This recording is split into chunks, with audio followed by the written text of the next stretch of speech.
favor, pregar peças nos amigos. Mas você sabe identificar quando uma pessoa tá mentindo? Sério, assim, o corpo da gente fala, viu?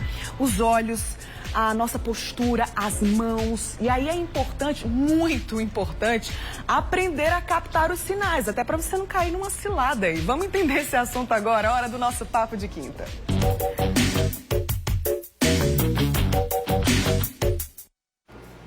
Aqui no estúdio, na casa do Mulher Demais, eu recebo o psicólogo Danilo Matias. Ele é especialista em psicologia investigativa criminal. Então, sabe de tudo, né? Sabe tudo sobre mentira, né, Danilo? Bom dia pra você.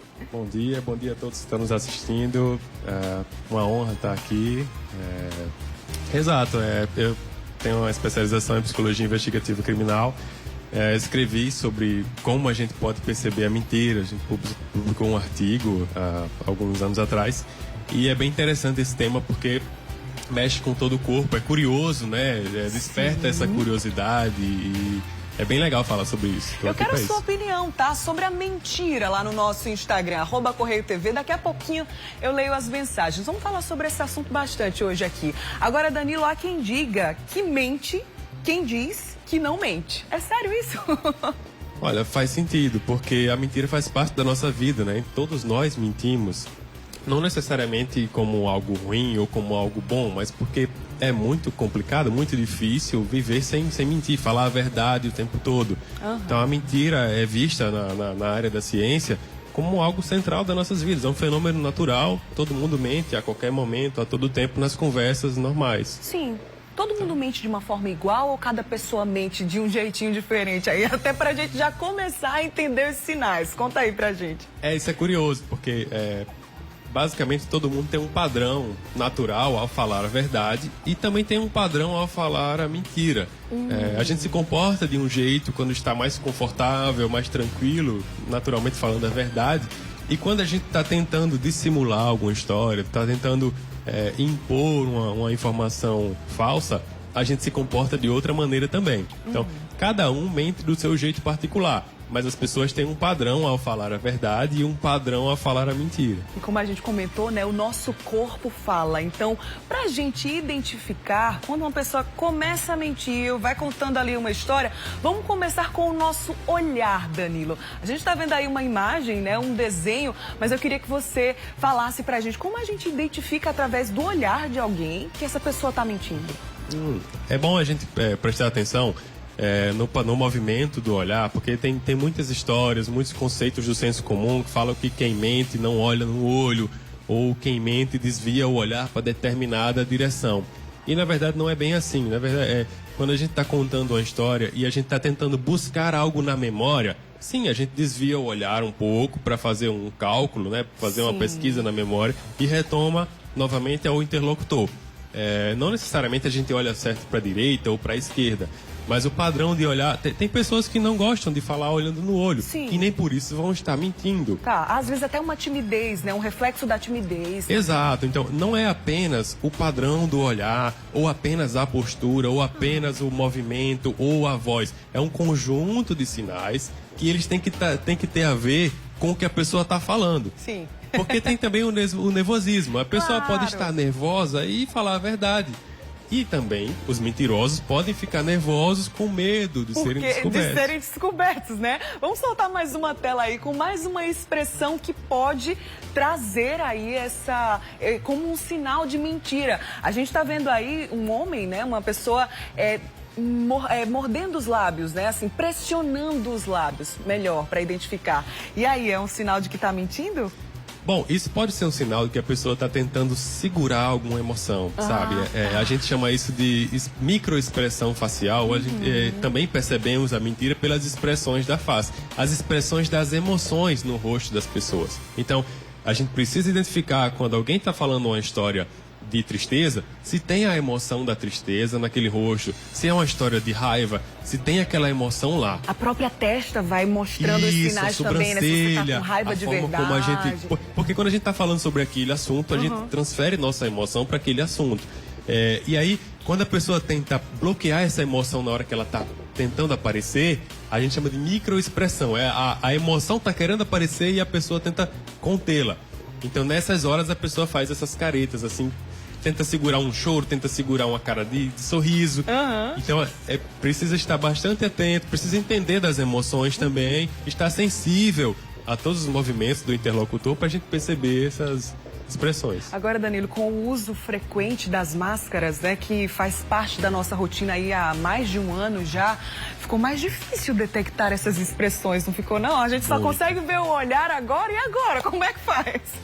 Ficou muito difícil porque a máscara cobre quase o rosto inteiro, né? Só ficam ali os olhos, a sobrancelha, um pouco da testa. E ainda assim dá para ver algumas expressões só pelos olhos. Mas como a máscara já bloqueia uma parte da face, vai ter que prestar atenção na conversa, se a história tem uma sequência cronológica, ou se tem muitas quebras, se a pessoa tenta ganhar tempo, sabe? Quando às vezes a gente tá tentando construir uma história instantaneamente, às vezes falta assunto, falta detalhes, e a pessoa tenta ganhar tempo para continuar emendando a história, e aí faz algumas pausas, engole seco. Ou então quando a coisa vai ficando mais perigosa, vamos dizer assim, quando o assunto vai ficando mais tenso, a pessoa começa a mudar de postura e... Fica um pouco mais curvado, como se estivesse se aí protegendo, vai se alterando na cadeira. Aí, por exemplo, se você faz uma pergunta sobre um tema que eu não gostaria de falar, aí a pessoa faz algumas mudanças bruscas, assim. E a voz também, sabe? O tom de voz pode variar dependendo da emoção também. A raiva faz você falar mais alto, a tristeza faz você falar mais baixo, o medo também. Então, o rosto vai estar bloqueado, mas a gente vai tentar prestar atenção no todo, sinais, né? No contexto geral. Agora a gente está dando aqui essas dicas, orientações, esses sinais para você identificar quando uma pessoa está mentindo. Agora, como é que faz para quando a gente pega uma pessoa na mentira mesmo, percebe que ela está mentindo? Qual é a melhor maneira de agir para dizer, né, que aquela pessoa está mentindo ou não dizer? Como é que a gente age assim? É curioso, porque geralmente a gente não tem como provar, né? A gente está observando os sinais, está tentando entender a história.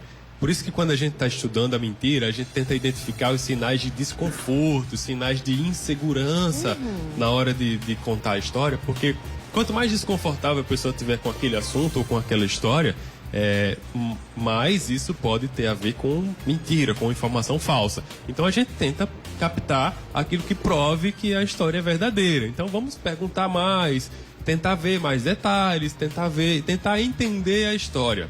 À medida que fique difícil de explicar, difícil de fazer o outro imaginar uma cena sobre o que é isso, aí a pessoa mesmo vai se complicando, tá, até o ponto dela entregar, dela assumir. Dizer, poxa, realmente, eu menti pra você, aí quem sabe pede desculpa. Exato, porque tudo, vai né? depender da forma como a gente está tentando entender. Se a gente estiver tentando incriminar alguém, se a gente estiver tentando encurralar uma pessoa, vai ficar uma conversa mais tensa. E aí a pessoa pode ficar nervosa falando a verdade. E aí gerar um outro erro, que é a gente incriminar alguém que está falando a verdade só por estar nervoso. Então tem que ter calma e tentar entender a história, perguntar mais, tentar ver mais detalhes, porque pode ser por aí o caminho. Perfeito. Danilo, você falou lá no comecinho do nosso papo que a mentira faz parte do nosso dia a dia. Todo mundo mente. Agora, esse processo, assim, essa mentira pode vir a se tornar um vício também? Se tornar até doença? Sim, existe casos, a mentira patológica. E o hábito de mentir com mais frequência gera um vício e também demanda esforço cognitivo, sabe? A pessoa tem que estar pensando em como o outro vai interpretar a minha informação, mexer com várias informações ao mesmo tempo, inibir a minha informação verdadeira, né? Então, se eu estou contando uma história que eu não estou emocionalmente envolvido nisso, eu tenho que esconder a minha emoção, pensar pelo seu ponto de vista, e aí a pessoa cai nesse vício de ficar tentando criar histórias que o outro acredite e se escondendo da verdade.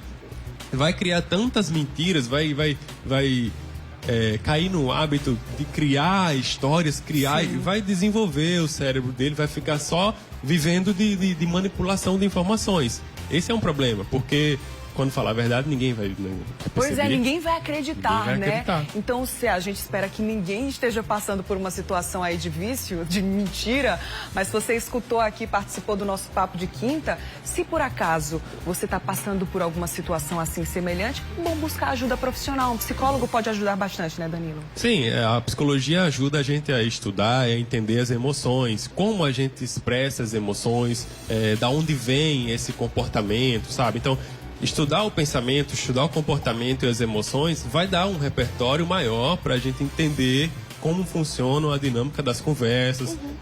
E no estudo da mentira, o principal desafio é entender se aquela emoção que a pessoa está emitindo está sendo verdadeira ou está sendo falsa.